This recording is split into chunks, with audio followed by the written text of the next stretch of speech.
হচ্ছে left side একটা right side, মানে একটা উপরের সাইড একটা তলার সাইড। তাহলে আমরা উপরের সাইডটা আগে শুরু করি। হ্যাঁ, কিভাবে করতে হবে দেখেন।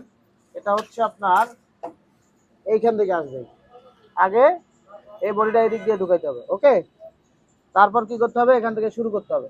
শুরু করলাম, শুরু করার পরে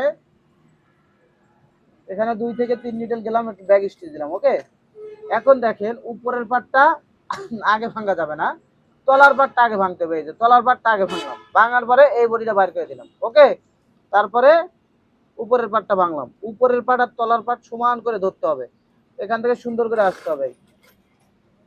যদি না বুঝেন আমাকে বলবেন, না বুঝে কেউ কাজ করবেন না। ওকে, না বুঝে কেউ কাজ করবেন না। এখন দেখেন আমরা কি করছি, উপরের পাট তলার পাট ভাঙা আছে না, তলার পাট খুলে দিবেন।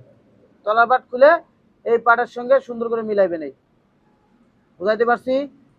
না বুঝলে বলেন।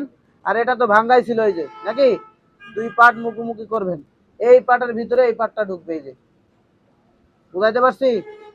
যদি না বুঝেন বলেন, যদি না বুঝেন আমাকে বলেন যে আমি বুঝি নাই। মনিকা বলেন, আরেকবার বুঝে। আরেকটা বুঝে দিতে হবে, অবশ্যই বুঝাই দেবো, দাঁড়াও। এই দেখো কত সুন্দর হয়েছে, দেখছো? বুঝছো? এই যে কোনো দিক পড়বে না। ঠিক আছে, এটার নাম কি? Mouth cloth. তুমি এই সাইড আসো।